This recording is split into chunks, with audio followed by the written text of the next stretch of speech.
Hey, and welcome to another installment of Catching Up with Chris, Jake, and Sam. I'm Sam. I'm Chris. I'm Jake. And hey, how's it going, since last week? We're in March now. Yay, March. Yeah. Well, one step closer to this stupid long winter being over. Yeah, fear the Ides and shit. Yeah, it's coming. It's coming. It's coming.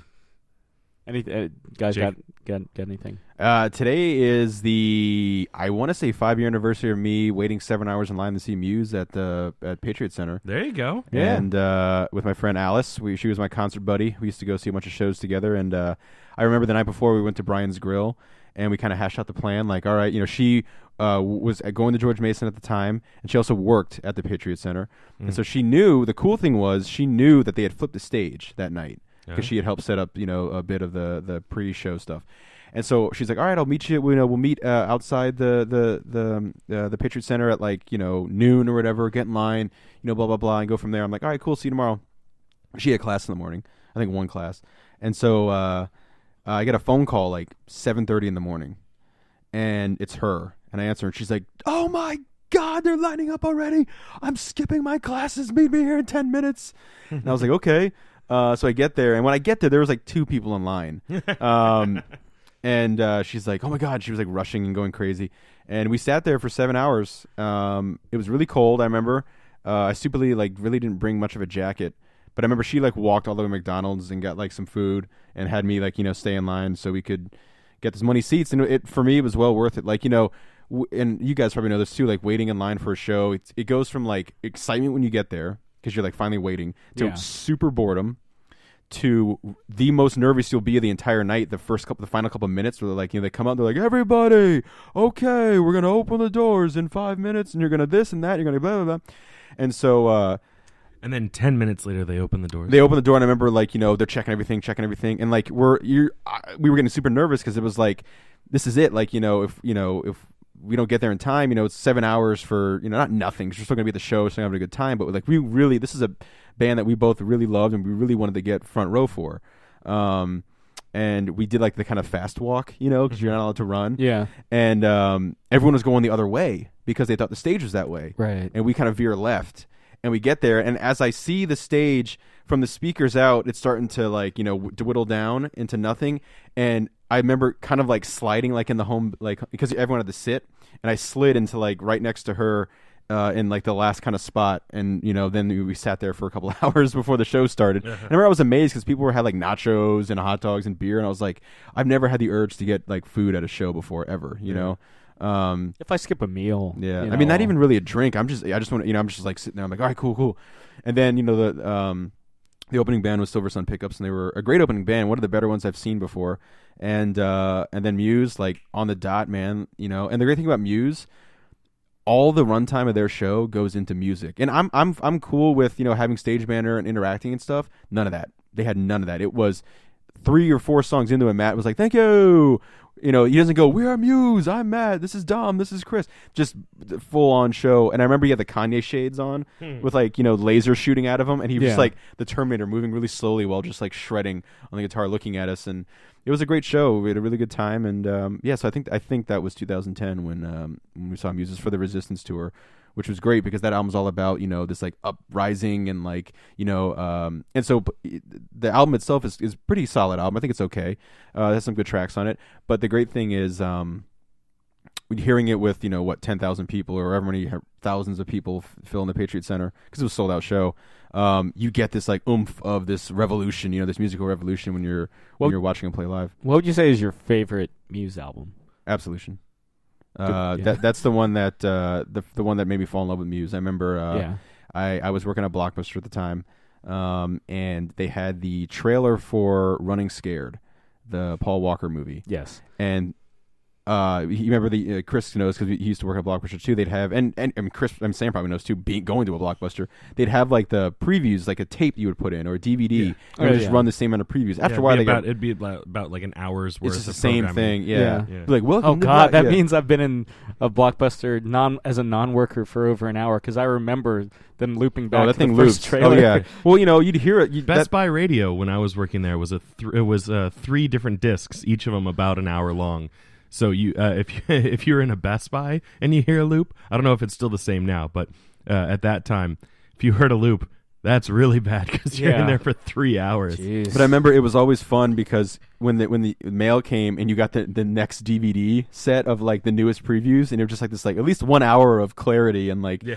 And so anyway, they would play the Running Scared DVD, and that was one of the trailers. The 6/606 is when it came out. It was my first day at Blockbuster. Was the day Number of the Beast, Number of the yeah. Beast, and so that movie came out that day too, and they were playing the trailer a lot for it, and in the trailer for it they played Time Is Running Out, and I remember I couldn't make out what they were saying, because Matt Bellamy can kind of do like the the really high pitched like stuff with his voice and kind of soar all over the place, and that like the hook, it was the chorus, just kept like I was like, that's so freaking cool. Like, what is this? What is that this? bass line? Oh, it's so good. Just the fuzzy bass, the na. And and I remember I went home and was like typing in Google or whatever, like what is the song in the Running Scared trailer, and it was like Time Is Running Out by Muse. Jumped in, hit the pedal to the metal, went to Best Buy or whatever. I think it might actually have been in the mall at FYE, and picked up Absolution. It's super depressed. I remember I used to play that album when we would close at Blockbuster, and I remember I was one of the co-managers there was like, this is the most depressing fucking album of all time. I don't know if there's any happy Muse albums. No, but I mean that song. I mean, I always categorized Muse as a band obsessed with the end of the world with 21st century music, kind of like a Queen of the 21st century. With all the updates possible, and I think a lot of people would be like, oh, they sound like Queen, like as a diss. Which I never understood, Yeah, it's like, why did Queen suddenly not become the greatest rock band of the 70s? Yeah, seriously. And, I'm sure Muse is probably tired of hearing it constantly, but hell, they love doing overdubs, and they love going insane, with overdubs and harmonies. And I've seen a couple of videos on YouTube of them doing like Bohemian Rhapsody, and I think other Queen covers, and they do a really good job. Yeah, I mean, if you're gonna go balls to the wall with harmonies, overdubs, and everything, Muse does it. And they're always voted like for years and years in a row like the best live band. And for me, they were easily the best show I've ever seen. Like it was a phenomenal show. Matt's one of those guys who his vocal range, it sounds like studio quality when you hear him live. He just has this control that's amazing over his range. He's a virtuoso on the guitar. A lot of people don't realize how great he is at the piano. Like he is like a master at the piano, and does a lot of jamming and stuff. And so that was 5 years ago. 5 years ago, Jake was rocking and rolling, man. Yeah. I mean, at the time of the publication of this, Firefly 2015 tickets have been on sale for 2 days. If you're if you don't know what that is, it's the big multi-day outdoor music festival up in Dover, Delaware. Last year, the big headliners were the Foo Fighters and Outkast. This year, it's Outkast, nice. Yeah, Outkast was good. I went to last year's, and I'm hopefully at the time that this post, I'll have Future Sam is listening to this going, good or bad. Yeah, bad. Yeah, they're that's always such a fun thing. It's like adult summer camp. If you like the great outdoors during the hot summer heat, and you like an outdoor music festival, I feel like it's one of those things that everybody, if they are copacetic with those two conditions, should do at least once in their lifetime, because it is an experience to have like this multi-day like Woodstockian level event, just not like the 90s Woodstocks where there was riots and people got like killed and raped. You mean the ones where Insane Clown Posse and wasn't there a mud fight during the Green Day set? Yeah, the 94 Woodstock, yeah. And the bassist Mike Dirnt got his teeth knocked out by security. Jeez. Because he was so covered in mud, they thought it was just some random guy on stage, not like the bass guitarist, bass player. clearly holding a fucking instrument. Yeah. Yeah. That's awkward. So he lost his two front teeth during that set. Jeez. And that's, Chili Peppers have done it. But yeah, the big headliners this year are going to be Paul McCartney, The Killers, Snoop Dogg's going to be there. So it should be good. Yeah. I'll have to think about it. I mean, that's, I'd love to see, McCartney rocking and rolling, because he's one of those dudes, man. Like, Sam, you like to say, like a fine oak, just getting stronger with age. Yeah. He really is, like live-wise. And, the Killers, I've seen the Killers once, and I've seen and actually met Brandon Flowers once at 930 Club, and they're a great live band. Like, I remember I was shocked at how tight and solid they were as a band when I saw them. For basically, they were doing a tour for Day and Age, I think.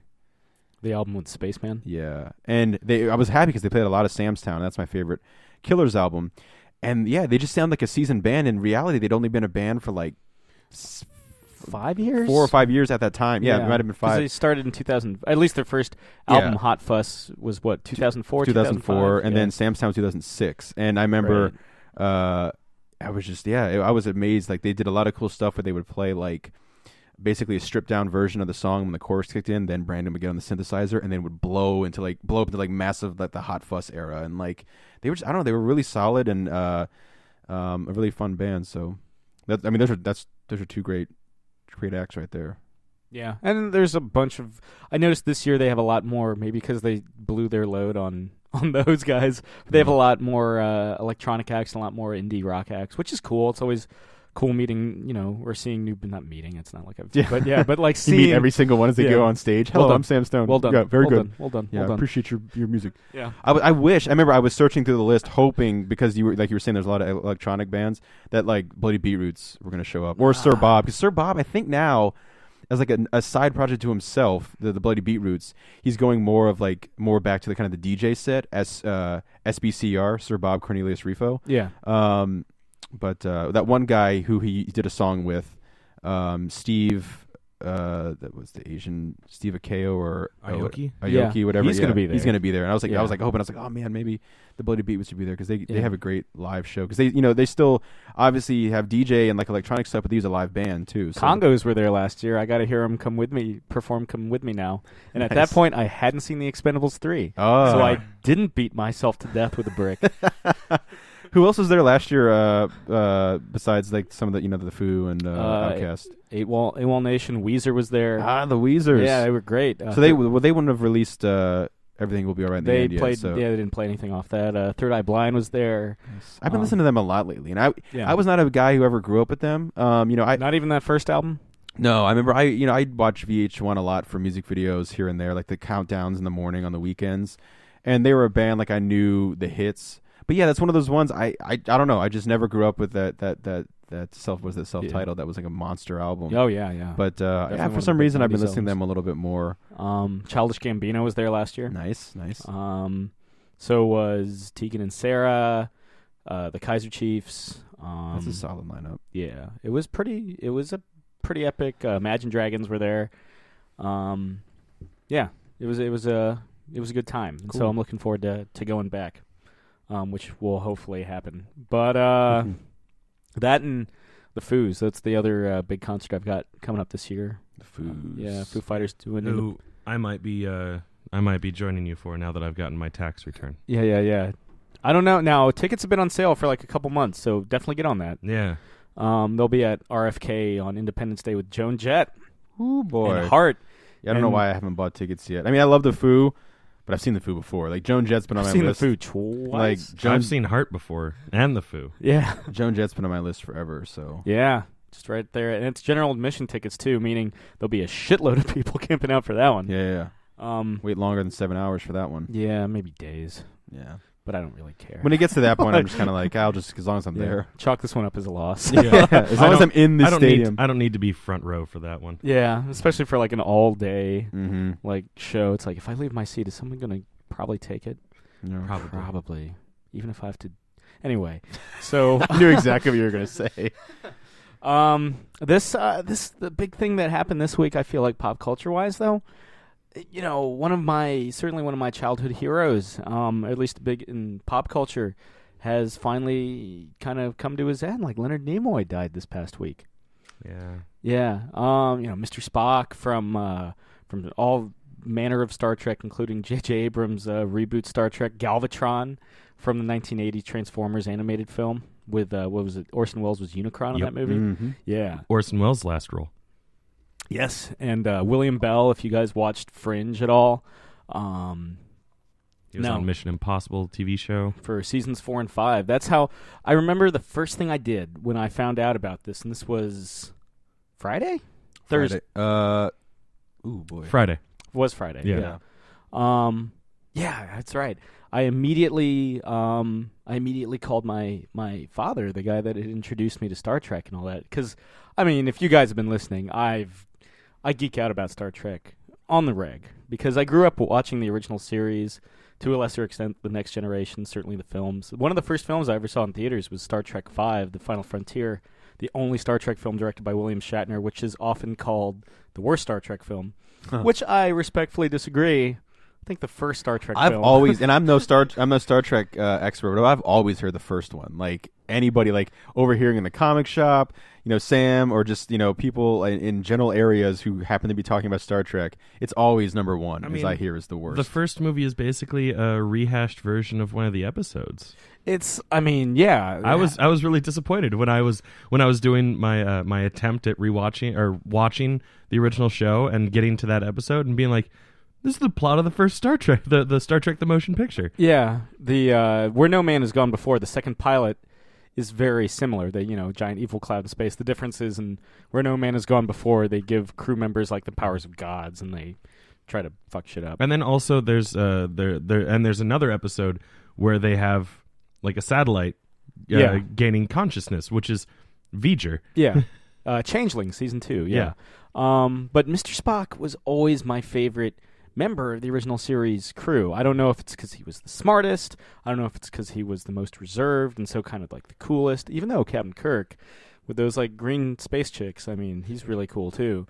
But I remember talking to my father, and it's like we had lost we just talked as if we had lost a family member, not a close family member, mind you. Yeah, it's not like we ever met him, but he was just such a constant presence, for both of us growing up. But my father would, outside of Star Trek, would more identify with his role in Mission Impossible, because my father loves the original Mission Impossible TV series, and he replaced Martin Landau as the team's resident master of disguise during seasons 4 and 5. But interestingly, he quit in between seasons 5 and 6 to do the remake of the Invasion of the Body Snatchers, which is something that my father also enjoys.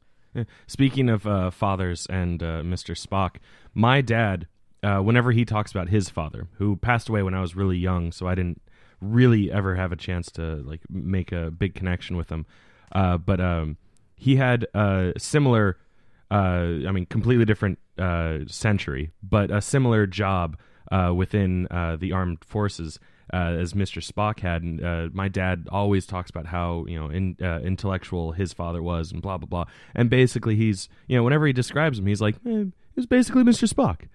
So that connection there kind of helped. I guess you could use the word helped. Make this a little bit of a harder passing to take for me as well. Not just because he was a celebrity that I enjoyed, even though I'm not as huge of a Star Trek person as you are, Sam. But he'd still plenty of other roles, and through being Mr. Spock, the closest connection to my grandfather I've had. Yeah, it kind of gave a personality to this figure that you had never gotten the opportunity to really get to know. Exactly.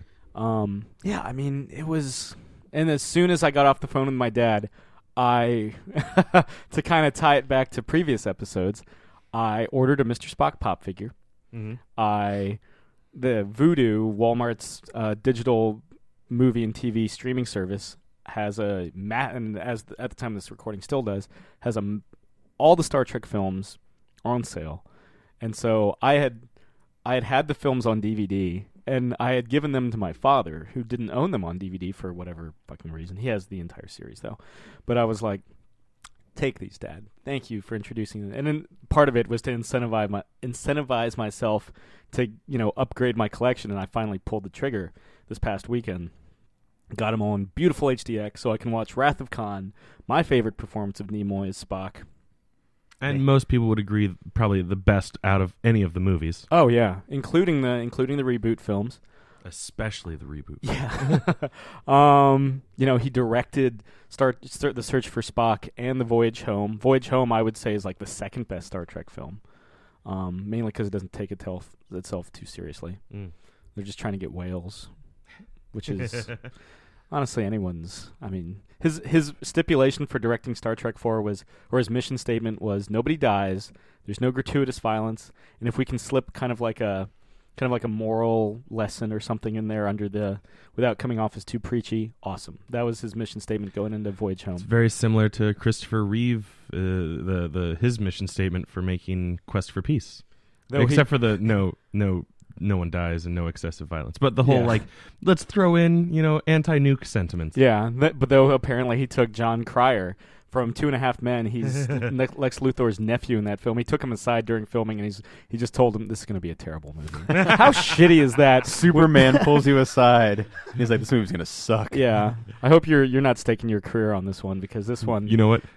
Hinge on Ducky. yeah, this is not gonna. Yeah, In 20 years, star in a TV show with Charlie Sheen. yeah. People will like you for that. Yeah, people will hopefully remember you more for like Top Gun. Maybe you'll come out okay. You know what's funny? It's like, I've seen all of the Christopher Reeve Supermans, and I rewatched them recently. If you guys remember from several episodes ago, I had like a little Superman mini marathon. I hadn't seen Superman 4 in 10 plus years. And I'm sitting there watching it. And I'm like, holy shit, John Cryer's in this movie? Oh, yeah. He's like a main character, and I completely...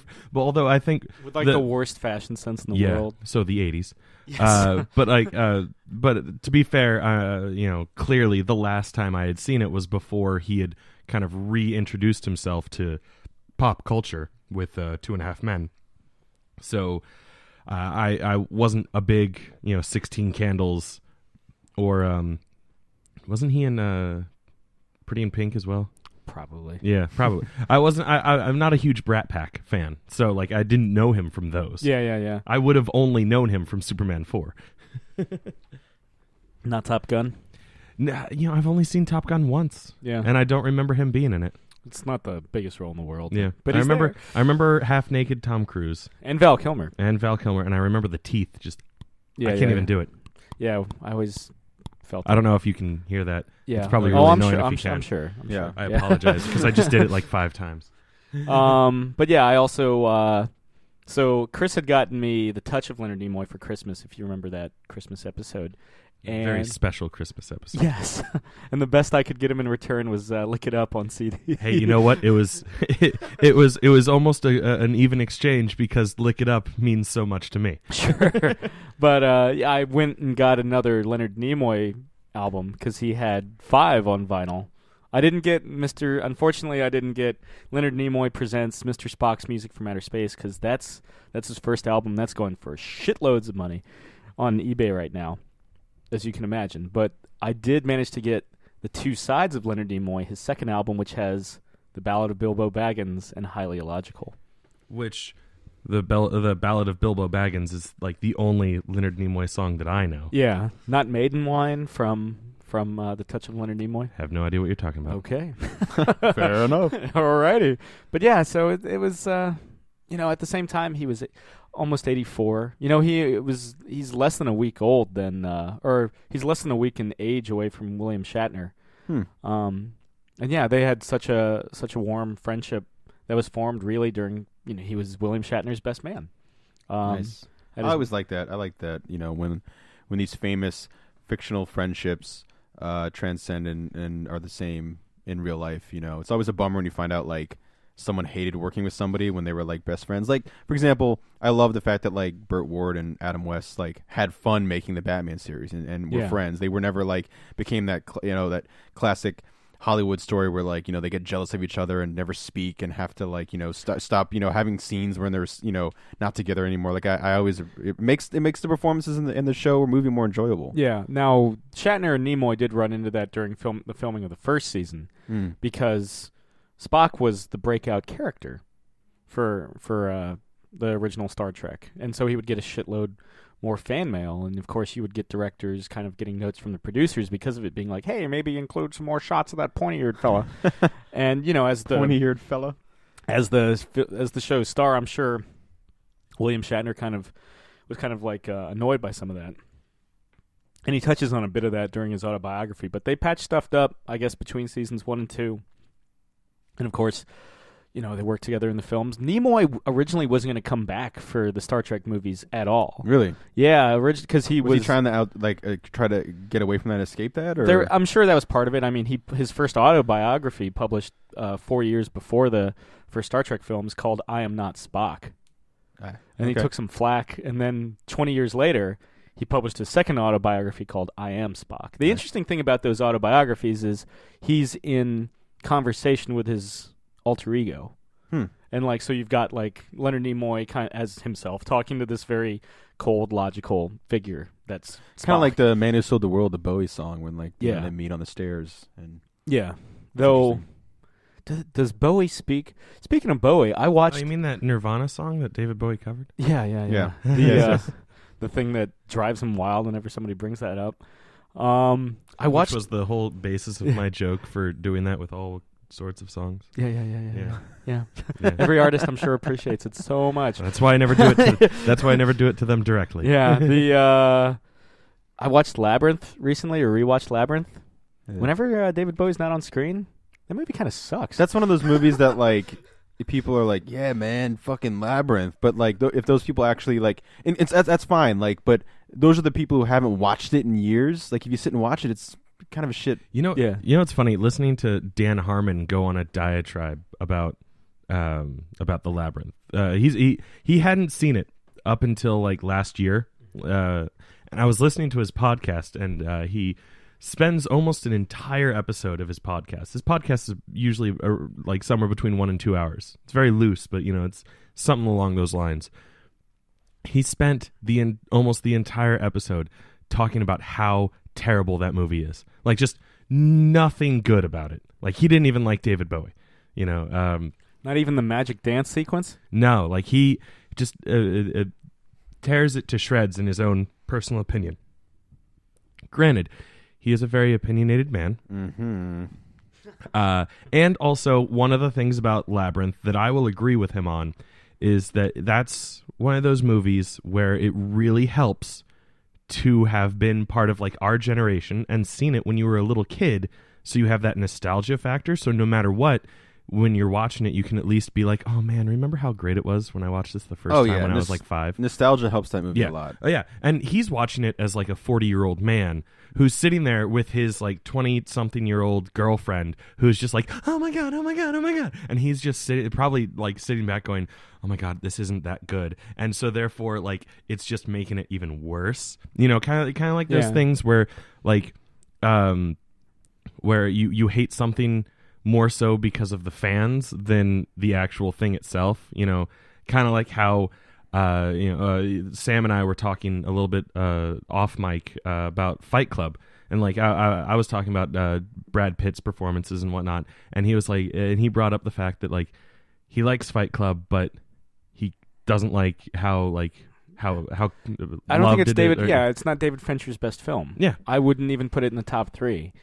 I think he's a guy who I think gets better with each movie. Yeah, I think I think the main reason why I love his directing in it so much is because it's super surreal, and fitting given the subject matter. Yeah, and it was like the thing that put him on the map for me, So kind of that nostalgia factor almost, and also I really loved the book. Yeah, and I thought they did a great job adapting it. Yeah, me and David Fincher will always have 7. Yeah. Yeah, no, he did. Yeah. I feel like he did a better job on 7, and like you were saying, Jake, he gets better and better. I still haven't seen The Social Network, but great. Like Girl with the Dragon Tattoo and Gone Girl were fantastic. Interestingly, I would call The Social Network the least David Fincher film. That's what it looked like in the previews. Like I was almost really surprised when I saw the previews and then I'd see David Fincher's name come up and I'm like, really? It's got more of the Aaron Sorkin feel to it than who wrote it. Yeah.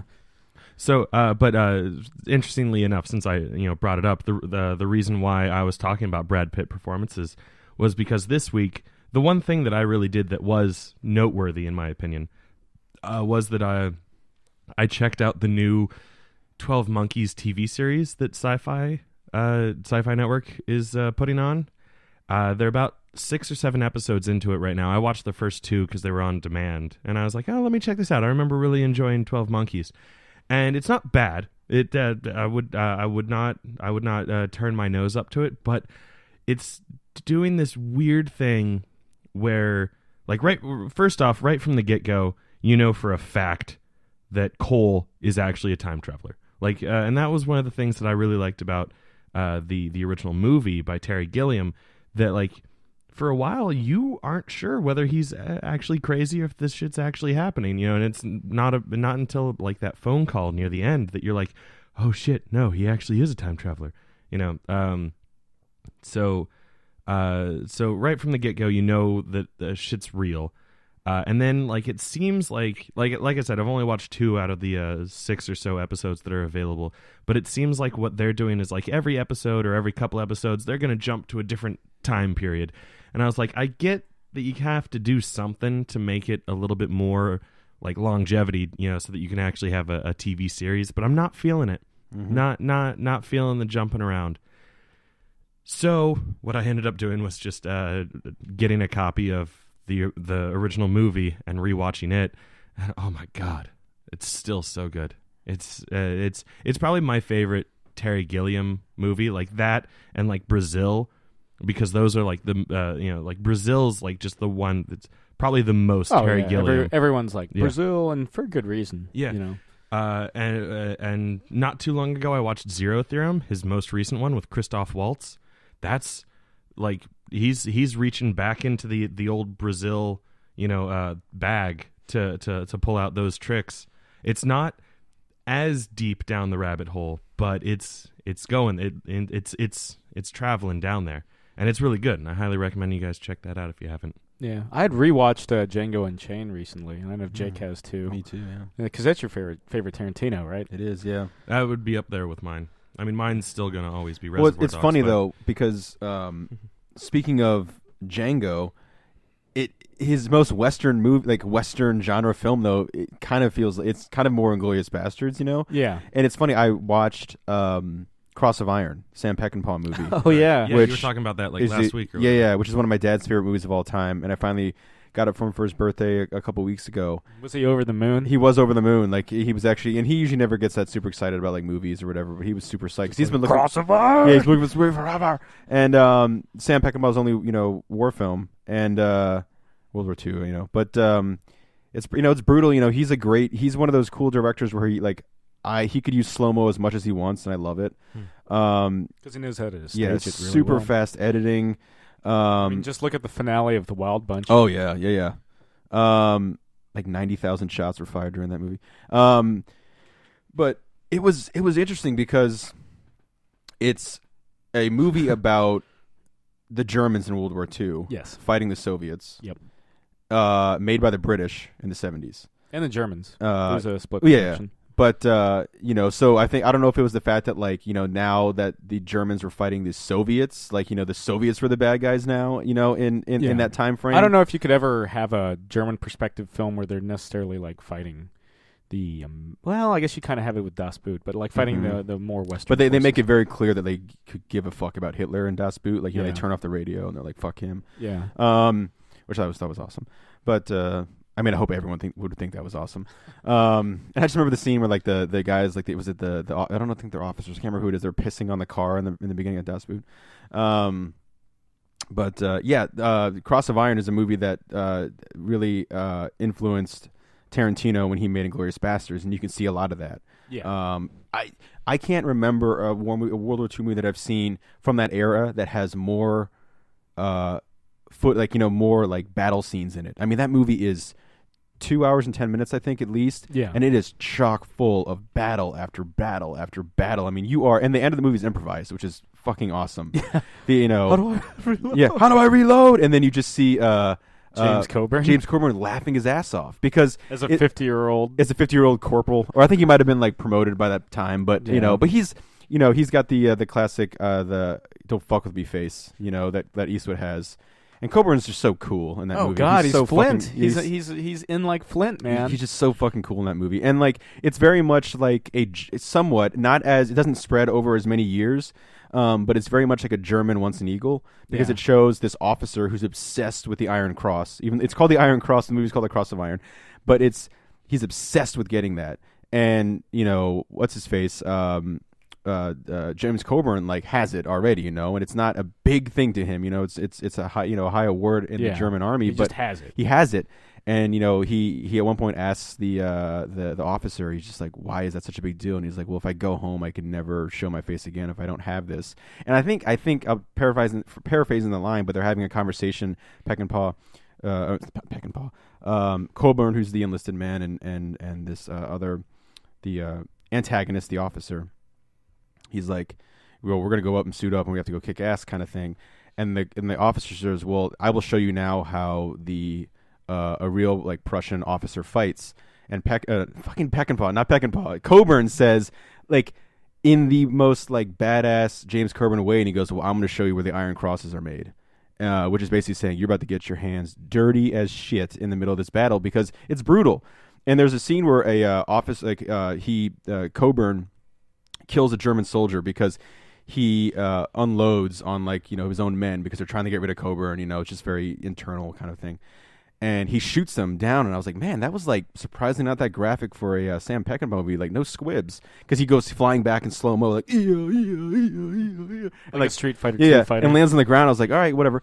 And then for the next like 15 to 20 seconds, Coburn unloads like a clip into him, and it's just like slow mo squibs spraying everywhere. It's like the finale of Django. Yeah, it's just yeah. Where the entire foyer is basically red by the end of it. Man. While Kanye's blasting in the background. That shootout is so fucking badass. Yeah. And then the end where Walter Goggins is like, I'll get you to Django. D, you sound like hillbilly. And he like shoots him, Yeah, kills him, yeah. Shoots him in the dick first. Say goodbye to Miss Laura. Yeah. Bye, Miss Laura. Bro! And she gets shot and like flies to the left. Yeah.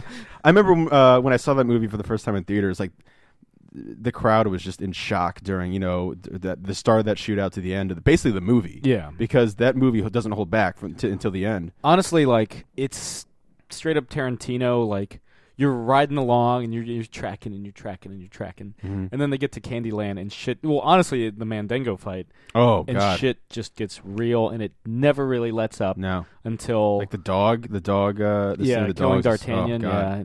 It really never lets up until Tarantino explodes. Until Tarantino explodes with a funny Australian accent. Yeah. And then I feel like he has the accent to conceal his own natural vocal cadence. Yeah. Okay, all right, whatever. Okay. But during the fight, when you first are introduced to... He's like Bronson in The Great Escape. He's just tunneling and tunneling and tunneling.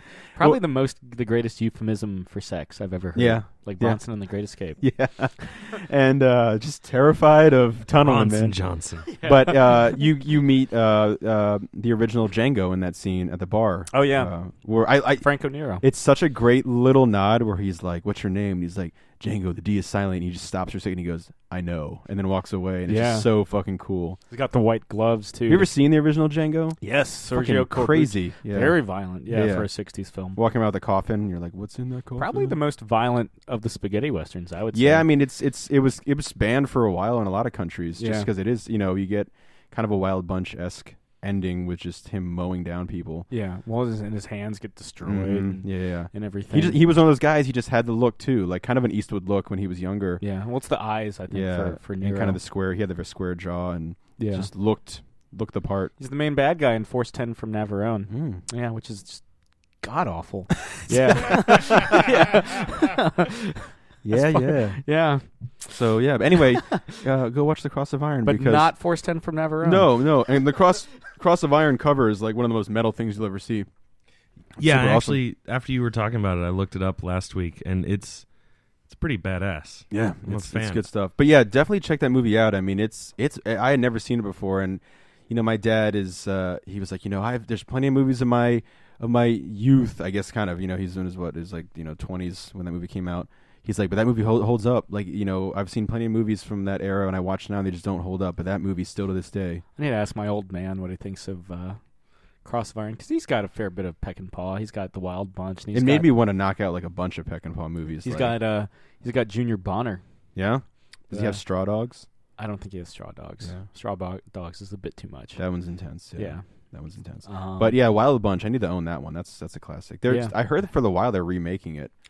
I feel like I kept hearing that a couple years ago. Like the rumors kept popping up, but nothing ever came of it. They were saying during that shootout, like the average shot lasted a second. Like the editing was so furious during just he's one of those great directors that has just this this style that you can just tell when you watch it, you know. Well, the legend goes that when he was trying to get the Foley artists and stuff for when they were developing the sound for the Wild Bunch, they would, they have all these like fake gunshot noises or blank bullets. Mm-hmm.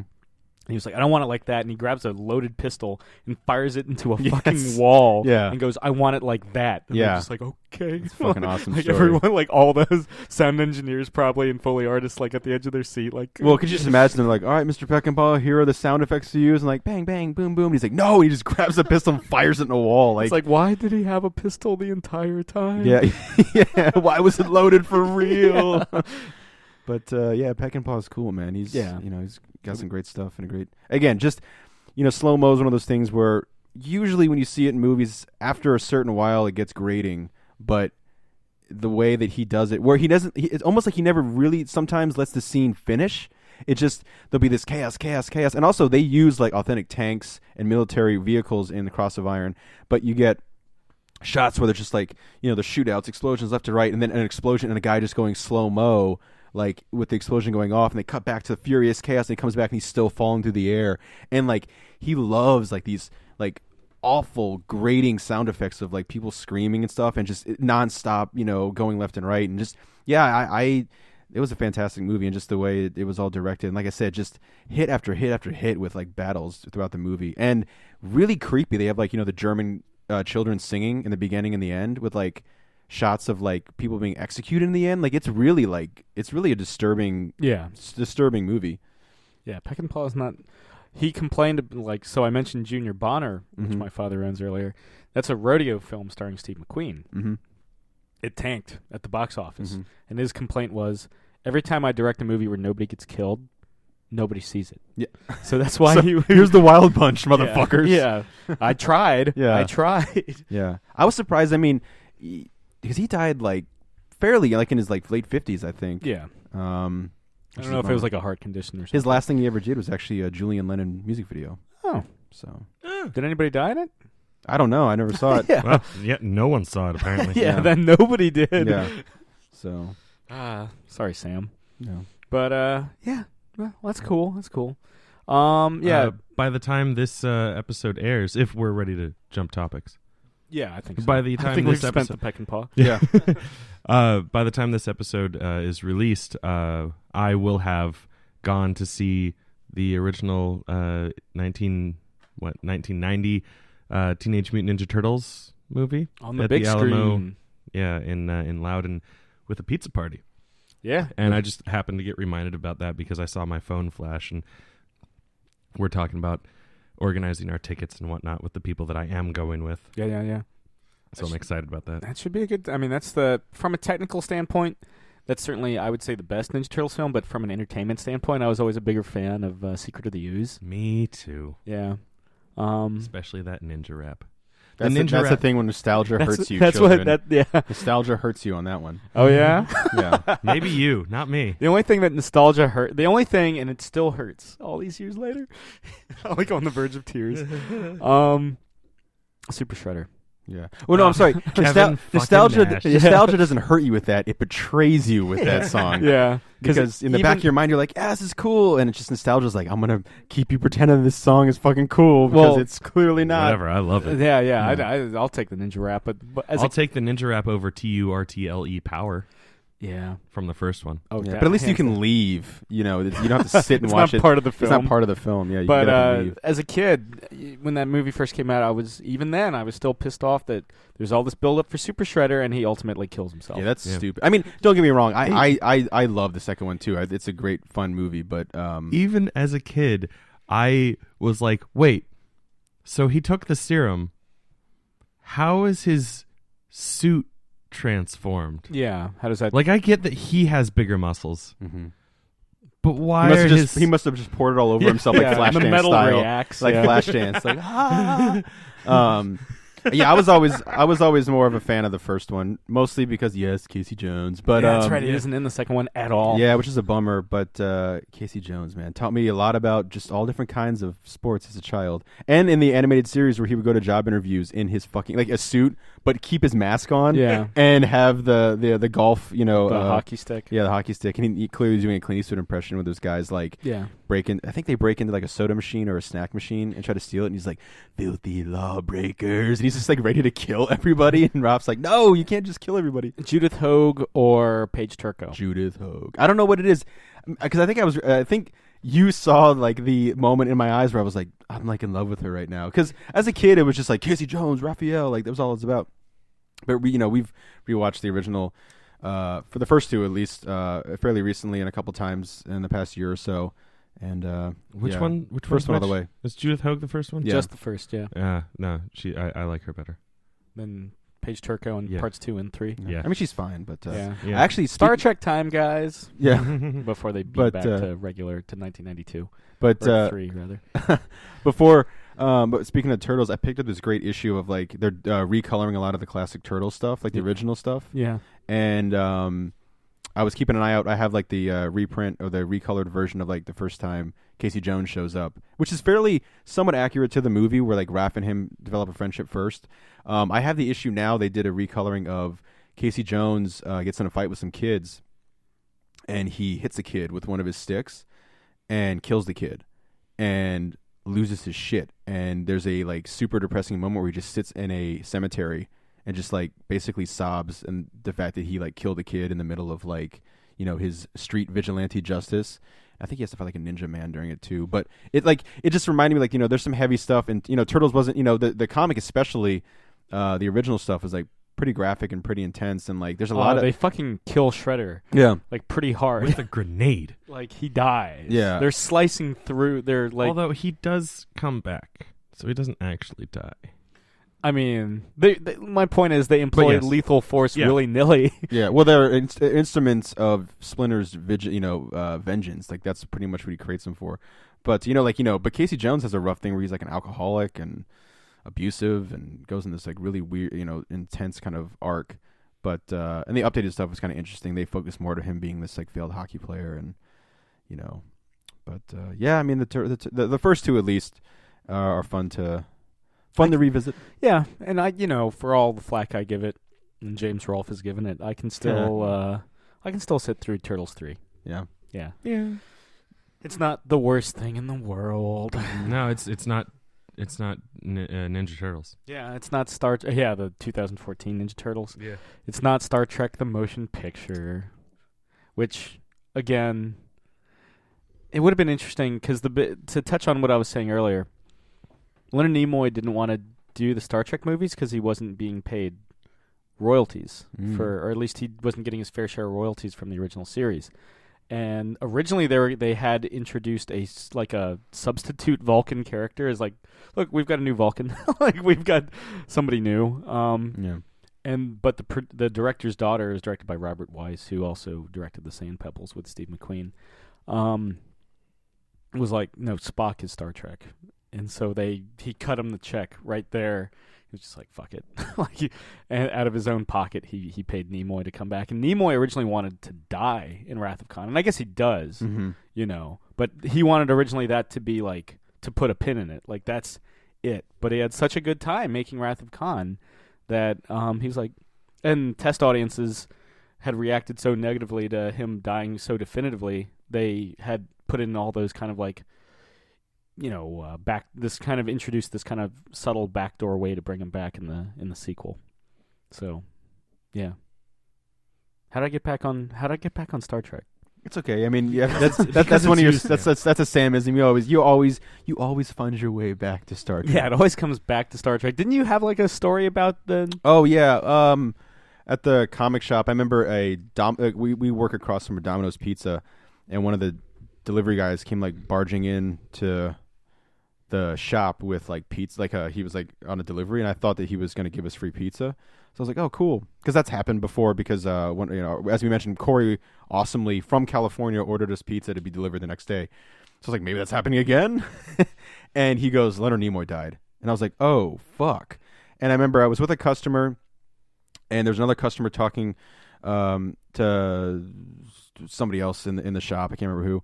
And it was like it fell silent for a second. And again, I didn't grow up with Star Trek, but it doesn't matter. I mean, it's Leonard Nimoy. Everyone knows Leonard Nimoy. Everyone knows the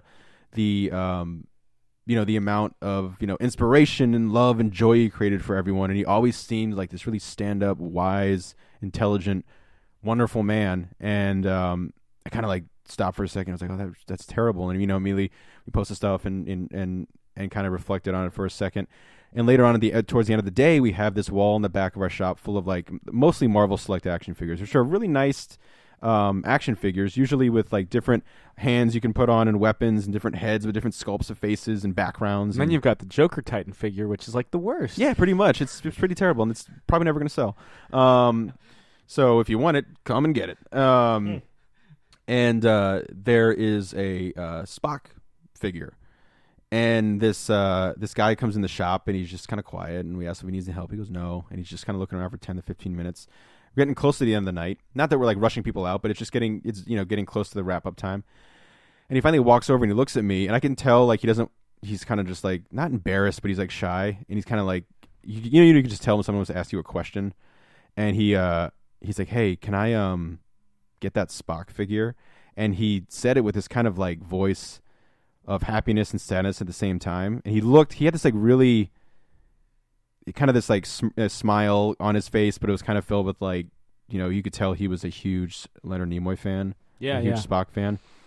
And it was interesting because it put a smile on my face, because he, it was just a moment for him to memorize, to remember somebody that he, loved, as a character. And, we haven't sold those figures in a long time, and within 24 hours we were sold out of them, and it was just a nice thing to see, like people coming in and paying their respects. A lot of people were talking about, you could just hear at the shop, you always hear interesting topics of conversation, and a recurring one for, Friday and Saturday especially, because Saturday was packed, was you'd hear like, Spock, oh, Leonard Nimoy, Spock.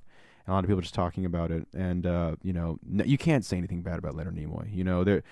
He's just, it was just like an institution in terms of just not just Spock. Like Chris and Sam were saying, he did a lot more than just Spock. Of course, he narrated Civilization 4. See, there you go. So every time you discover something, or you learn a new technology or build a new wonder of the world in Civilization 4, you get Leonard Nimoy's but his voice telling you how awesome it is that you've built like Stonehenge or whatever, yeah, or that you've discovered Judaism. Yeah, you can do it. Yeah, I'm not just saying that. You can discover Judaism, and you can set that as your civilization's like, religion. But being known for something is great. But Spock and not just Spock, but Star Trek in general is just this like next level thing, and it was really heartwarming to see all the love on social media. Like it was insane, and I think we all follow George Takei, and he's always really poetic with his stuff that he talking about his friend, and seeing William Shatner talk about him too. That must be rough, because, I mean, God, they've been friends for 50 years, Yeah, Star Trek's 50th anniversary is next year. So it's crazy. Yeah. But, yeah, and I mean, going back to it, it was just nice to see a fan of Leonard Nimoy's come and kind of, give a little one final kind of thing by picking up this action figure. So it was nice. Yeah. Have that Star Trek pop. That's a cool looking pop. We had that pop for a while. Yeah, and I was trying to get to order some more because it looks cool. Like that. Not the bearded. Like they have mirror Spock as well. Mm-hmm. I don't want evil Spock. No. I want Spock. They have like that was a it sold really well at the shop, but also that lends itself well to a pop figure. It just looks good, But what's the worst pop figure you've ever seen?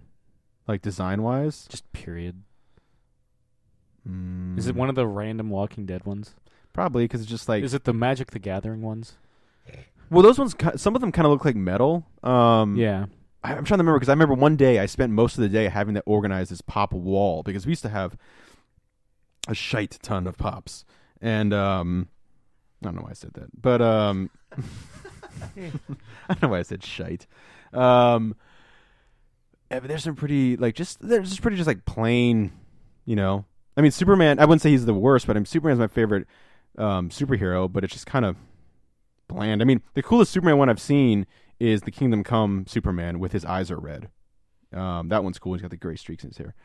But but just the pop figures that are plain. It's just those don't interest me really. I mean, we saw the Daredevil yellow one earlier that looks that was super awesome. Oh yeah, because he's got the colored eyes. Yeah. The big red eyes. But I don't know. Yeah, I mean, some of the Adventure Time ones are kind of boring. Yeah. Do you watch Adventure Time? Have you? I've seen 3 episodes, and the like little fat clouded princess, chubby princess thing. Yeah. That's like voiced by the creator. Yeah. That rules. That's about it. I don't have very much information, but I remember just started seeing this reading because I had got it for like free. Uh-huh. I just started reading the first trade because I got it for free on Comixology. I think it was one of the free Christmas things they were giving out. And I was just like, oh fuck it, And so I'm reading like the Adventure Time comic right now. It's like, oh, this is like bizarre. Yeah. Like they're literally learning how to beat the shit out of each other in the first issue, and they're like, as they're like not rocked on the ground, they're just like, this is awesome. God. No, every bit of Adventure Time that I've happened across, I've found it to be rather grating and annoying. Rather droll. Yeah. I find it rather droll. I would say mostly though the Walking Dead ones. I mean, like, Yeah. some of them are. There's so many. Yeah, there's so many. It's just. I mean, I own, like I said, I have the Governor one. Let's get this key. This zombie. Yeah. What makes him different from Hey, the other remember zombies? that zombie that gets cut in half because they pull on it and it's all soggy because it's wet? That'd be a great pop figure. Yeah. In the meantime, there's still no Krellin. There's a yeah, there's no fucking Krellin. There's a pop figure zombie, if I'm not mistaken, that has a screwdriver shoved in its eye. Oh yeah, from season. Probably an Andrea kill. She loves shoving sharp objects in Walker's eyes. I want to say that was like season 2 or 3. 2. Yeah. Some of them are fine, but honestly, I don't know. Maybe it's The Walking Dead. I mean, people fucking go nuts for that. They'll buy everything they Still can. buying all the trades. Which is fine. I mean, Yeah. I'm a super nerd with a lot of things, and I never want to discourage anybody. But is that the best-selling Image book, for at least from your perspective, like at the shop? Or is it Saga? Well, here's the thing. Because there's so many trades to choose from The Walking Dead, that's the most variety I see. Like, course number 1 is always being sold, and the latest number 22 is always being sold, and there's spatterings throughout. But East of West and Saga are crazy, man. Like, those 3 sell like crazy. It's sad that Invincible doesn't sell that well because I try to push that one because I've written by the same guy. Yeah, I'm like, hey, if you want a different taste, Robert Kirkman. But there's no like fucking zombies in this one. That's the turnoff. Yeah. Don't mention that. Yeah, exactly. Oh, does he fight zombies? He flies into space and fights a thing that looks like it's from Futurama. But giant bender in space. Yeah. I mean, I've read the first 50 issues of The Walking Dead, and it's good. And I'm not. If it sounds like I'm shitting on The Walking Dead, I'm not. It's just I've kind of. I could wait till Netflix now. Like, I used to watch it on Sundays or catch it the next day on demand or something. And I've kind of gone like the way of the trade with it, where it's just like I'll watch it all at once. I'll have to watch, it's more enjoyable that way for me. It really is. Yeah, and I think we've all talked on this show before that, at least for me, it's tough to watch that show week to week. Very much so. Because when I got into it, I was all about it when I started it. Like, I watched the first 2.5 seasons in like a week. I loved it. And that's because it was instantaneous. And I think after that, it kind of a little rough. Yeah, Sex Criminals has been optioned for. That's what I've heard. I want to start that because that's my favorite Image book. The second volume just came out. That sells well. That sells very well. That's my favorite. I enjoy it. I haven't read it, but I enjoy it. I love the 4th printing cover of the first issue. Yeah, the like Walmart family photos. Yeah, that's good. But yeah, I want to start that one. We still need to recreate that one for realsies. Yeah, but for our should I be? logo. Would you rather be Fraction or Zdarsky? I'll be Zdarsky. Okay, fine. Chris, if you had a preference on one of the two, I don't know who's who. the one standing up or the one sitting? Standing. I want to be the guy putting the hand on the other one's shoulder. Yeah. That was always fun when like I'm running the rack and I get to that when I would get to that book when it's still out there. I'm just Yeah. like, Jesus God. Then, as a bit of, I mean, it's not a huge technical marvel, but they were on different coasts when they did that. Oh yeah, I remember that. Yeah, they weren't. They photoshopped it together. Yeah, They couldn't. kind of like Dynasty. The cover for Dynasty. Kiss wasn't actually yeah. together. Kind of like all of Sin City, the movie. Yeah. I don't know how many. Bruce Willis and Elijah Wood never filmed on the same day, and they had a fight scene where they tumbled. I mean, they used body doubles, but Elijah Wood fights Mickey Rourke. is it Mickey? Oh, I'm sorry, Mickey. Yeah, whatever. Bruce Willis just rips off. Bruce Willis, I think, did all of his acting alone. Like he didn't. I wouldn't be surprised. Yeah. Except for when he has to maybe make out with Jessica Alba, unless they just use body doubles for that. No, that might have been the two of them. Yeah. Yeah. I I wouldn't be Brittany surprised. Murphy Yeah. did all of her stuff in about 2 hours. I wouldn't be surprised if Mickey Rourke never saw Elijah Wood. Yeah, that's what Yeah. I meant. I for some reason I do that a lot. I Both big burly men. yeah, with a weird nose Yeah. and a chin. I wonder if Bruce Willis ever actually interacted with Nick Stahl. Actually, ever actually ripped off his testicles. For the sake of this story, I'm going to say yes. Yeah. He actually has no testicles. he actually ripped off his literal testicles. While he was yellow. Yeah. I take away his weapons. Oddly enough, Both Both of of them. them. oddly enough, Nick Stahl painted blue during the filming. Seriously? Yeah. I guess he captured better? Yeah. It was and that, and also I think they did tests, and it was easier to separate the green background from blue than it was from yellow. Interesting. Even though Both green colors is are a equal component. part. Yeah, it's. But yeah, I think in layman's term, in the simplest terms, it captures better, Yeah. Well, that's cool. and it's better contrast, I guess. Here's a fun fact. Yeah. Uh, If you have, I think it might just be the Blu-ray or like the extended cut yeah. of the not the original DVD release, Where all the basically. segments are in. You can Yeah. Sorry, John. you can watch it Yeah. you can watch it in the wrong order. But there's also an option to watch it with all, excuse me, without the digital effects added in. So basically, you're watching like the green screen version of the movie. Unfortunately, it's not in proper time. It's sped up. It's only about half an hour long. And you don't hear any of the dialogue or anything like that. You're basically just watching, like a 4 times speed version of the movie. Right. But you get to see it as they shot it. How it actually looked. Yeah, it's like a super rough cut of the movie where things are just in the right order. Yeah. And then like you see like weird people, like they do like weird side by side or like picture in picture versions for things where people were shot at different times, but they were supposed to be in the same shot. Has that ever been a big, in your time there, or like around the release of A Dame to Kill For, was that ever a big seller? Or not because nobody saw that movie? Well, no. I mean, we had like a smattering of people ask for it. We ordered a bunch to have there just in case. But going back to the image that question really quick, one book that is not a best-selling image book, but I wish it was because it's my favorite image book is Punks the Comic, which is like fucking nuts and hilarious and ridiculous, where like a skull man, a fist man, a bulldog man, and a skull fist, Fuck man. skull fist, bulldog.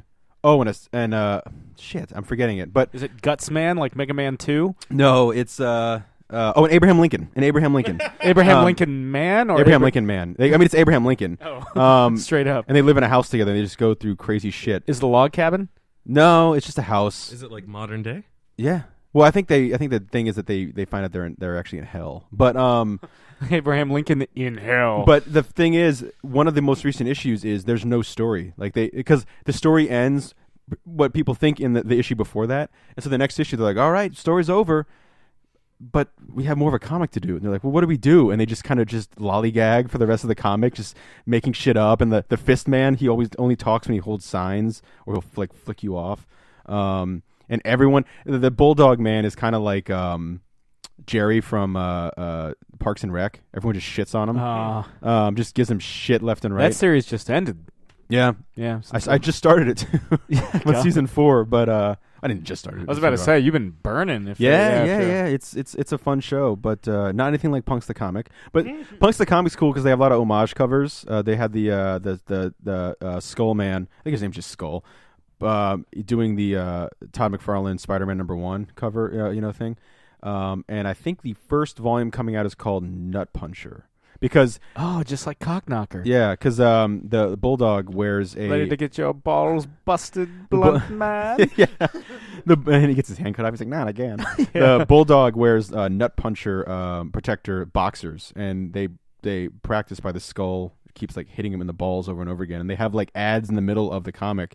They have like a author's note at the back, and because it's a kind of like a redone thing of like an old comic called Punks the Comic. They have like the reprints in the back, but they have like a lesson on like urine in one of the pages, and Abraham Lincoln pops up. He's like, "Listen to this," and, it's just weird. 407 years ago.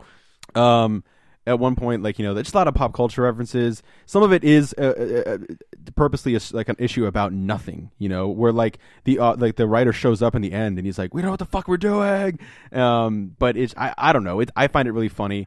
It's you have to really want to be kind of just like a mindfuck of a book. Yeah, I always recommend Sex Criminals, which never usually works because right after I say it, I have this really creepy smile and people run away and scream. Yeah, and you breathe heavily. Yeah, I'm like, you want to read Sex Criminals? And then they like it sells well. Yeah, that's good. That it will outside of my recommendation that people. Yeah, Matt Fraction's books, his two of the best-selling books in terms of like just are constantly being asked for, or Hawkeye and Sex Criminals. Not Satellite Sam or Odyssey. No. What about Bitch Planet, written by his wife, Kelly Sue DeConnick? Let's just say we're never sold out of that book. Okay. Well, also because that's just a book that we have a lot of copies of. Okay. I know. It's probably the most diplomatic way I've ever heard that phrase said. Yeah. But jeez. Well, the new Hawkeye's, by the time this airs, the new Hawkeye will have been released before the current volume, before Fraction's run ends. Yeah. Jeff Lemire's taking over. He took over DC's resident Archer, Green Arrow, and is now going to be taking over Marvel's and Hawkeye. I'm looking forward to checking that book out. Yeah, we'll see. Also, Princess Leia starts on Wednesday. Princess Leia, yeah. Also, Spider-Gwen just started. Spider-Gwen's awesome. I want to get that hoodie. Didn't we all read that? We did. Yeah. We did. It was our pick of the week. Yeah. It's you can actually buy that hoodie that she wears. Cosplayers will love it. Yeah, I've seen. There's a person on Etsy that does like custom designed superhero hoodies, and they already have one for her. It's like $69. Yeah, but, I think her outfit's awesome. I love it. Yeah, I wish I could remember what the person's Etsy is, because they do great hoodies, and I would love to. I would totally have a Gwen one. Get them hyped. It's Coyote something. But yeah. I'm gonna look it up because I feel bad about talking about them and not being able to plug them because, like I said, they do great stuff. Now you know who has a really awesome costume? Captain Britain. Have you finished that book? Not yet. No. Okay, I wasn't gonna say him at all. Okay. I would say he's one of my favorite. The first iteration of Captain Britain, where there's just a lot of shit going on. But yeah. Anyway, who has another badass costume? The most badass costume in comic books? Yes. Oh man. It's totally like fucking Hawk. Hank Hall, Hawk. Oh yeah. From Hawk and Dove. Yeah. With like the tattered cape. Mm-hmm. And it's got like the big like when you said Hawk, I thought you were gonna say Hawkman, I would be like, yes. No, yes. No, not the bare chest. Yeah. But like Hawk is like basically like this big Hulk. I'm not actually serious. I think his costume fucking sucks. Yeah. But I was always a fan of I'm a fan of more minimalist costumes like Nightwing's like classic kind of blue costume. Is it Coyote Pop? Yeah, I was waiting for you to finish so I could I was just bullshitting about how much I hate Hawk's costume. Sorry. Yeah, the Etsy shop is Coyote Pop, and he or she, I'm not even sure, has a whole bunch of cool hoodies. And I'm trying to bring it up so I can at least show Sam and Jake here. But I'm not very good at navigating Etsy shops. So, but I found his the thing. Oh, actually, I think. Oh, Yeah, looks like he's not selling anything right now because he does very limited runs. So Yeah. it's Coyote Pop. Look for him. They have a Facebook where they update with all the new shit, Yeah. and you can see all the old things that they've done. You can contact them, request a Yeah. a Gwen hoodie and all that. Gwen hoodie. One of my favorite minimalist costumes of all time, which is the costume that started the trend of the skin tight outfit, is the Phantom, which is purple and striped underwear. Yeah. He also is the first to start the idea of not being able to see the pupils under a mask. That was Lee Falk's way of having, like, the old Greek god statues. They didn't have pupils. Speaking of skin tight, to take it back to Labyrinth, Bowie's pants. Oh, yes. He's got a monster junk. Yeah. Yeah. Monster cod piece. No. I mean, I've read a Rolling Stone interview where it's pretty clear that it's not a cod piece. like he's actually that. Yeah. I mean, good for Bowie. Good for Bowie. Good for Bowie. 80s was a weird decade for Bowie, I always thought. Yeah, I mean, you know me. I never was like. You're more of a 70s. Yeah, Bowie I was guy. never like fuck 80s Bowie. But let's just say I don't own any 80s Bowie. Ooh, Scarlet Spider costume. Ooh, nice. Ooh. I like all the ingredients for a Sam Stone erection right there. I like the glammy Bowie.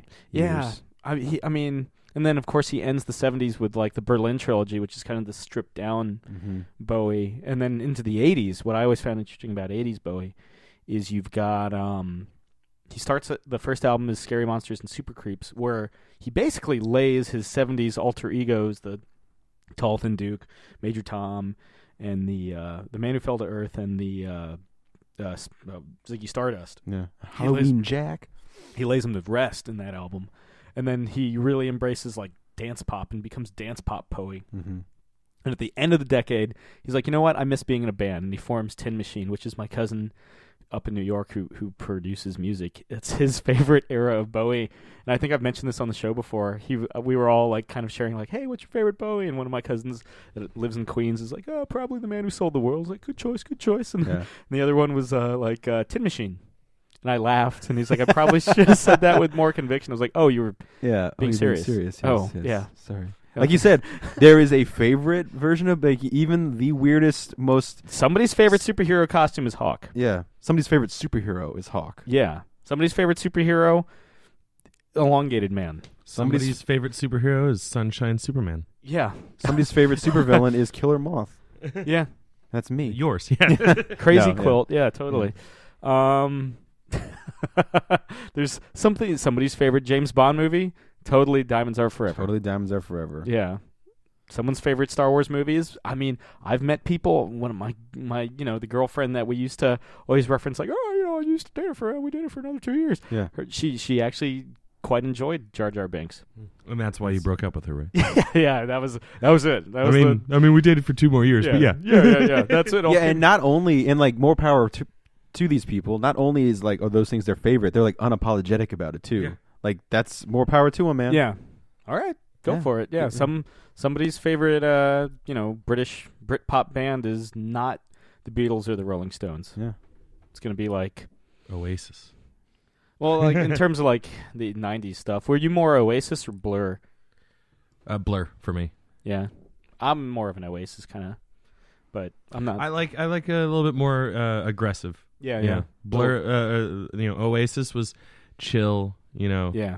And Blur was Had up tempo. Yeah, up tempo, a little raw, a little more distortion. Yeah. And a lot of woohoos. Yes, for song 2. Yeah. I always thought about doing that at like karaoke. We got a new karaoke guy now. Yeah. Technically an old karaoke guy because he's the owner. Right now, I don't think he's going to be doing it forever. Okay. I mean, I don't think he's like taking over Dave's spot, but for right now, like no one else can do it regularly. But yeah, he's the owner of the company. But it is weird because like Dave had gotten into a really good groove. He had figured out like the sound, like how to do the best sound in there. Yeah. Because I was doing karaoke this past week and the sound was off. Yeah. I don't want to. I mean, I'm not a good singer. Yeah. But let me preface that you are no headliner. I am no David Bowie. I am no Blur. I am no Oasis. I'm not even. You are a Hawk. Beatles though. I am. I'm Paul McCartney. Yeah, God. Yeah. A Beatles. I Yeah. liked that. Yeah. Back to the Egg. Yeah. If anything, I'm Back to the Egg. McCartney. Someone's favorite Wings album is Back to the Egg. Yeah. Someone's favorite Leonard Nimoy album is. Actually, he has no bad albums. What the hell am I talking about? They're all gold. There you go. Someone's favorite Star Trek movie is the first Star Trek movie. I remember my dad said that he had seen that like 6 times in theaters when it first came out, and I was like, "Why the hell, Dad?" And he was like, "We didn't know they were going to come out with sequels. Yeah. This was all we had." You know what? It's probably thanks to him that they did. Yeah, thanks, Dad. Yeah, him and others like him. I will say after the whole Nimoy thing, so at AwesomeCon, which is the DC con that's going to be here the first weekend of May, he was like, "I'm going to go with you, and we're going to meet George Takei because he's going to be there this year." Nice. And I was like, "Yes, Get it. yeah, get it, got it, good." Yeah. Because you've met him before. I have. I got season 2 of Community signed by him. I would get his autobiography signed, and if he's doing pictures, I'll get a picture of me, him, and my dad, and we'll all awkwardly like smile. Oh, that'd be such a great picture. I'll be holding I can my see it already. I Yeah. actually have a picture with him somewhere too. It's Yeah. on my Facebook, I think. I'll be holding my father's belly like he's pregnant with my child. I'll make it Oh, as Mr. awkward could you, as I could can. you try? Could you try to do Sex Criminals with him? Oh, yeah. that'd be hilarious. Yeah. Yeah. Oh my God! If I got if I did the photo op, I would totally do If like he was- some like awkward family portrait. If he's down for it, sure. Yeah. Yeah, no, he's a pretty cool Samuel guy. Stone. Yeah. I think as long as it didn't get out, like based on my like hour of being around Yeah. him, I feel like as long as it didn't get out of hand, he would have no problem with it. I think it would be harder to convince like his people to like let it go. Yeah, yeah. But like I Is think, it all right if I yeah. lay my hands? but yeah, on I his think shoulders? if Is it like, all right if he lays his hands? yeah, on like my if you shoulders? squatted down in front of him and you were like, "Can you just put your hand on my shoulder like you're my father?" Yeah. Like he, My dad's right And there. he'll be like, he's Sam, I am your father. my dad's right there, and he's just like, "What the hell's going on?" Yeah. it's like, Yeah. "No, Dad, just put your hand on my other shoulder. Yeah. Like you're both my dads, Yeah. my 2 dads." Yeah. My two dads, my two dads. Jack Stone and freaking George and George Takei. Takei. Sam, clean your room now. Oh my. Yeah. Oh my, this is a pigsty. I hope William Shatner's at New York Comic Con again this year. I'd love to meet him too. And him and Patrick Stewart, especially since Patrick Stewart lives in Park Slope, are always kind of staples at that one. Yeah. So I would love to. They were even doing. I feel like they were even doing like a photo op together last year, and they also had a. and they had like half the the next gen staples. Yeah, and they had a Well, yeah, I remember because they had like the entire Next Generation cast, and they announced it the day after I had my business trip scheduled for Atlanta, and I was like, if my testicles could shrivel into my body any more than they usually Like do. the witch's feet when the Oh yeah, when the ruby slippers are That's removed. what your testicles did. yeah, it was just your like your ruby jockstrap was removed. yeah. And they It just- that was such a bummer because if there was anybody that I would love to just hang out with the original series, and like hang out, like I'm actually gonna do. But like if You guys want to get a pizza? yeah, I didn't just shit myself. I mean, the last time I was in New York, I tweeted James Tinian IV and asked him if he wanted to go get a beer. yeah, Never responded. He's moving to Los Angeles. I don't know. Oh if he's- well, yeah. he still lives in Brooklyn, but He's moving to Los Angeles because of the tweet from Yeah. Chris. He was like, Honey, "Time to we move." gotta get the fuck out of here. all right, he's gonna be at Special Edition New York this year. Yeah, I need to get my tickets for that. I'm yeah. So do I. just gonna go to the Saturday for that one, Yeah.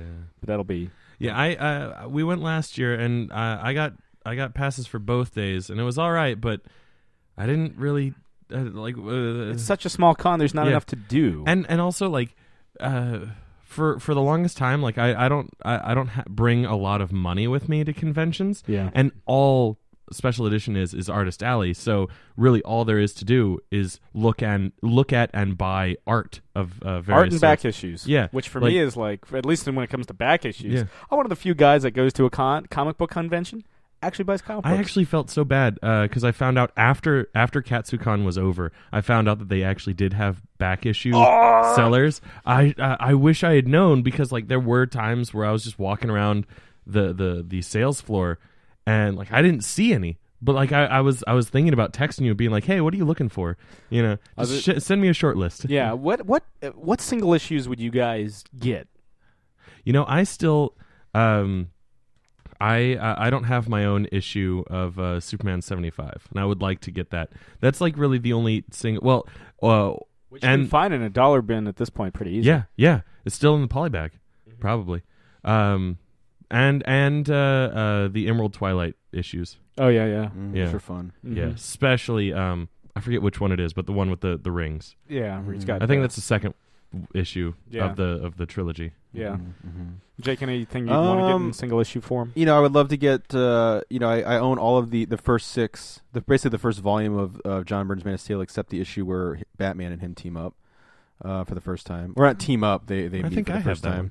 I'm pretty sure I have all 6 of them. That's the only one you're 6, right? missing. That's the only one I'm I have missing. every single one except for the Bizarro one. Yeah, and I have that one. I got them at We your. just trade, and then we don't have the other ones we Yeah, need. So it's it's I, like shit. I got them all at your comic book shop, Jake, like 10 years ago, back really? when it was in Burke Center. Nice. Yeah. Oh, I was psyched because I remember at Baltimore, I was like, I'm never gonna find these because in my mind, those Men of Steel ones are worth like. I remember Trillions. finding the Moon Knight issue. Mm-hmm. Like, was it Moon Knight #1? Well, no. The thing is, I saw the Moon Knight 1 issue, and I remember I looked at you and I was like, Sam, this has to be like a reprint or something, right? And you're like, no. And I was like, it's only $7. And for me, that thing's worth like millions. It's like, yeah. I would love to, get as much as the John Byrne. The two like mega runs that I always look for to collect are Mike Grell's Green Arrow and John Byrne's Superman.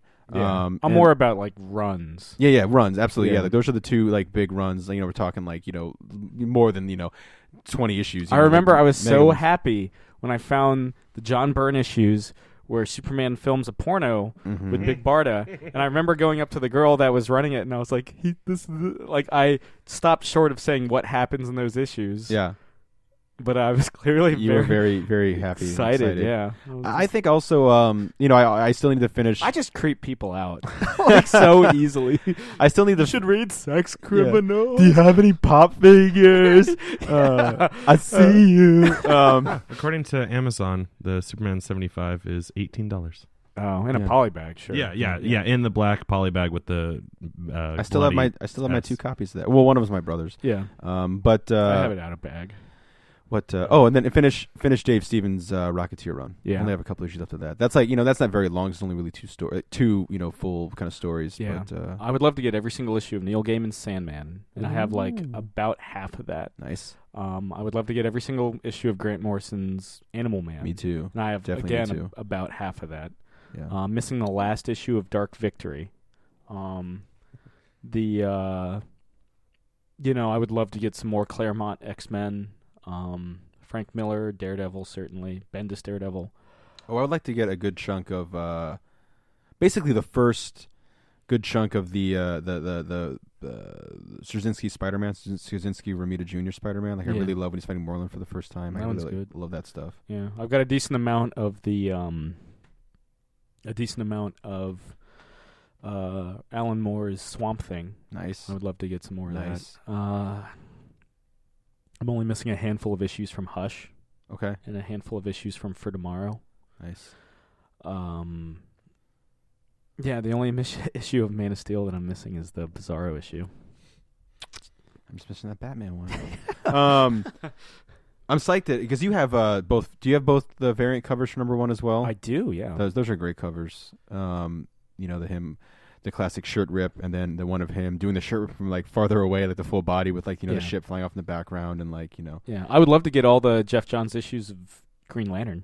Oh yeah. I have most of his Green Lantern. They released a omnibus hardcover that's really nice. Like the first part, it's like yeah. a shit ton of money, but dick shitloads of money. So much that some comes out of your dick too.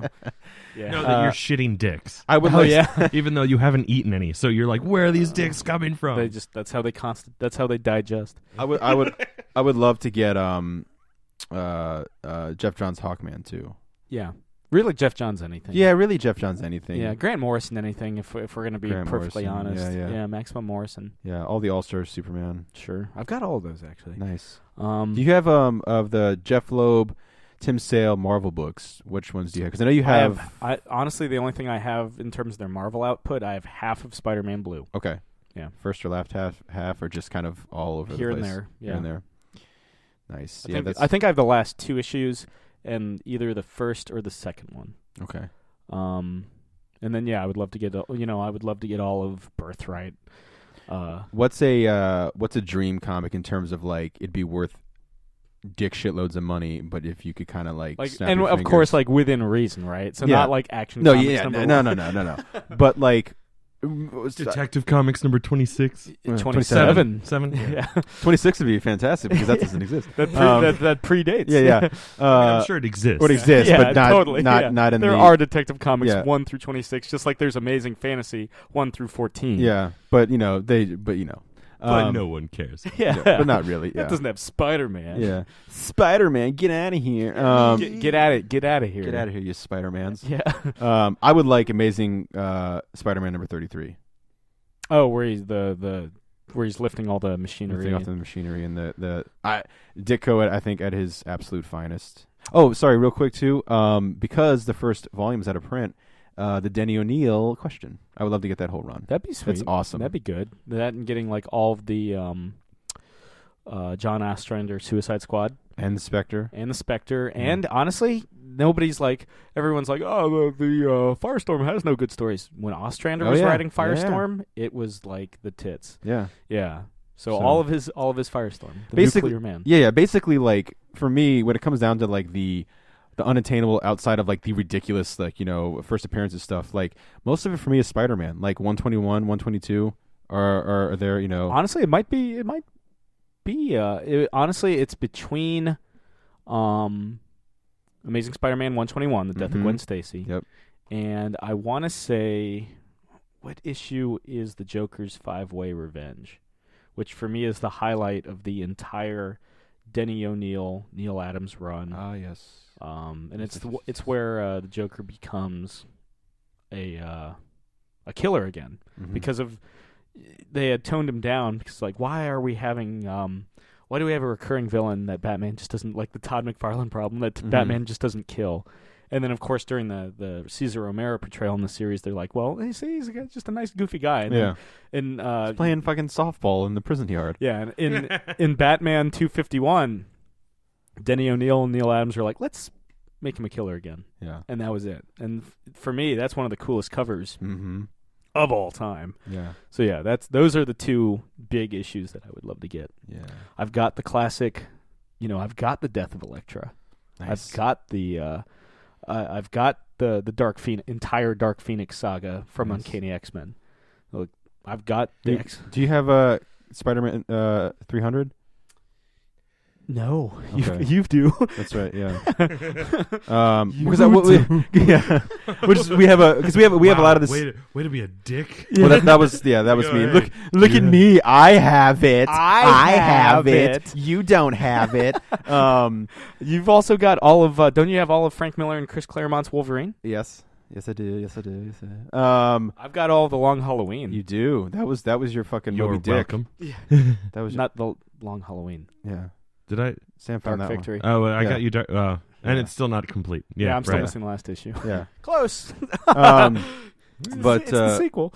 Yeah. But close enough for me. There's a couple that Sam and I have the same. We both have the Todd McFarlane first Spider-Man #1. Yep, that's a good one. I would love to get all of Marvel Star Wars. That's going to be a whole fucking endeavor, though, because went for 130 issues. I would love to get all of Deadly Hands of Kung Fu, starring Shang-Chi. But that's such a weird way. Deadly Hands of Kung Fu, starring Shang-Chi. That's the full title. It was just but with my crazy eyes creeping out the women. But the crazy eyes. That's mine. But the watch out, Orange is the New Black, because I got the crazy eyes. Yeah, I would love to get. I love the Marvel. Watch out, Orange is the New Black. Yeah, watch out, TV show. Yeah. I would love to get every single issue of the Marvel 70s Shang-Chi. That was my favorite Grindhouse. Because I really love the last really creative period for me for Marvel Comics is the 70s. Because obviously the 60s, you've got basically all the major marquee Marvel heroes minus Captain America since he was created in the 40s. Before World War II, interesting. Or at least before U.S. participation in World War II. Which is pretty ballsy if you think about it, because the first cover of Captain America Comics #1 is him punching a world leader in the face that the United States wasn't at war with. Yeah. It would be like if we published a comic where somebody's punching Vladimir Putin in the face, which should probably happen, but hasn't happened yet. It'll be a Deadpool variant or something. Yeah. The 70s sees the creation of Shang-Chi, which nobody gives a fuck about except for me. Yeah. Shang-Chi, Iron Fist, Luke Cage, Ghost Rider, yeah, Moon Knight, Son of Satan, the but like Punisher, but like all these like Werewolf by Night, Tomb of Dracula. I love the Marvel grant. That for me is like the last big man thing, the last big creative boon. Well, you finally found the Ghost Rider cover you always were searching for that Jason Aaron told you to get, right? Or Yeah. to look for. Yeah. And Jason Aaron, we probably said it a million times, but wrote the best Ghost Rider run of all time. Yeah, I would love to get every single issue of Jason Aaron's Ghost Rider run, but I would and love Daniel to get... Way's too. His is kind of an unsung hero that in that one that kind of he did What the about first Garth three. Ennis? Well, Garth Ennis. Yeah, I mean Garth Ennis is one of those guys you're like, of course he would. He'd be perfect for Ghost Rider. He kind of has the 6-issue mini that starts what would become the Daniel Way 3 run, and then lead into the Jason Aaron Ghost Riders. Yeah, Jason Aaron had always kind of referenced, and I would love to get all the 70s issues of Ghost Rider, but that again is like a massive undertaking. Yeah. Jason Aaron always kind of referenced this Ghost Rider cover, something that influenced his run, as this title, this issue where on the cover Ghost Rider is being strung up by a bunch of skeleton cowboys. Yeah. And I was just like, oh yeah, that'd be really cool. It makes sense because if you look at Jason Aaron's run, like you meet like all these skeleton different cowboys, all these different eras of Ghost Riders. Where there's a great line where Johnny Blaze is like, there's basically like there's more Ghost Riders, and he's like, you think America's the only country that needs like spirit of vengeance? He's like, the whole world, man. And you see a Ghost Rider riding a shark in one issue. Like, there's just... He loves sharks. Yeah, he does. Like, there's an issue of his during his run on Thor: God of Thunder where he fights like space sharks with lasers. That's like the most metal thing like on Earth. But yeah, the Ghost Rider cover, which I now own, quite serious. Which con did you find that at? Do you remember? I want to say it was either Baltimore or a New York, probably a Baltimore. Okay. And it's Ghost Rider Volume 1, number 32. It's probably, it's just such a cool cover. It's exactly what I said it is. It's Ghost Rider being strung up over a bonfire by skeleton cowboys, but come on. Yeah. Well, the Ghost Rider number 1 or his solo series where he's like rocketing out of hell, like with his like fate, like yeah, like he doesn't even realize how fast he's going. His hair is like the fire blowing back to him, like Jesus.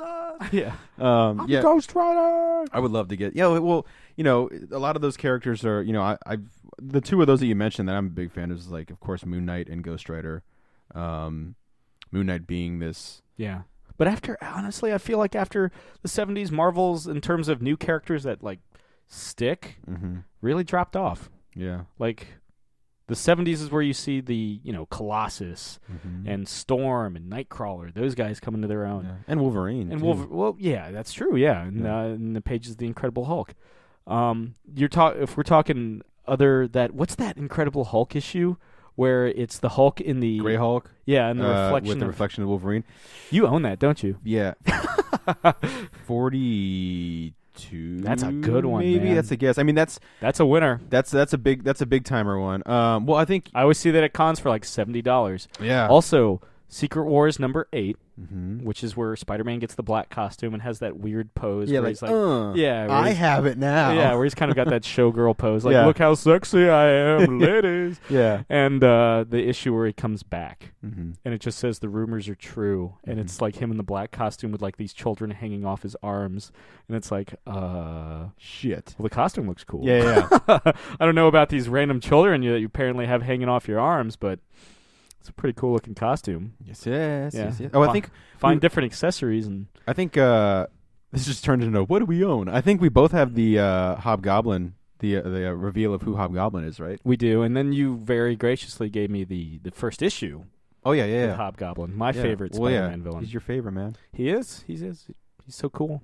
He's very, very neat. Yeah, I thought he had a cooler look than the weird purple Speedo that the Green Goblin would rock. Yeah, and the Hobgoblin arc on the original, or the 90s series always kind of creeped me out.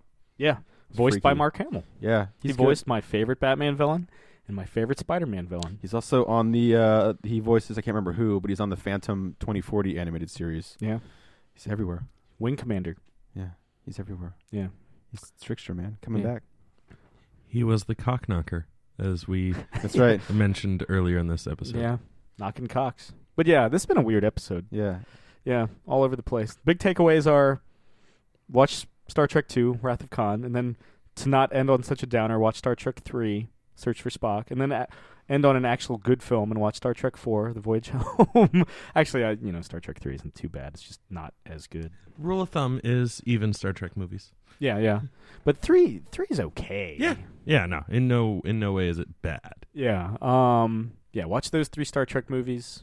Watch Cross of Iron if you want to see James Coburn as a middle-aged corporal. Yeah. Just kicking ass. Watch the Mad Max Fury Road trailer. Yeah. Do Watch Brad Pitt in 12 Monkeys. 12 Monkeys, yeah. And read some comic books, kids. Read some. Read those image books we recommended, like Punks the comic or Punks Sex the comic. Read Sex Criminals, guys. That's right. But getting turned into a TV show. Yeah. All right. Well, it's been another installment of Catching Up with Chris, Jake, and Sam. See you guys next week with something completely different, probably but all the same. Yeah. Thank you very much. Good night, Eric Bana.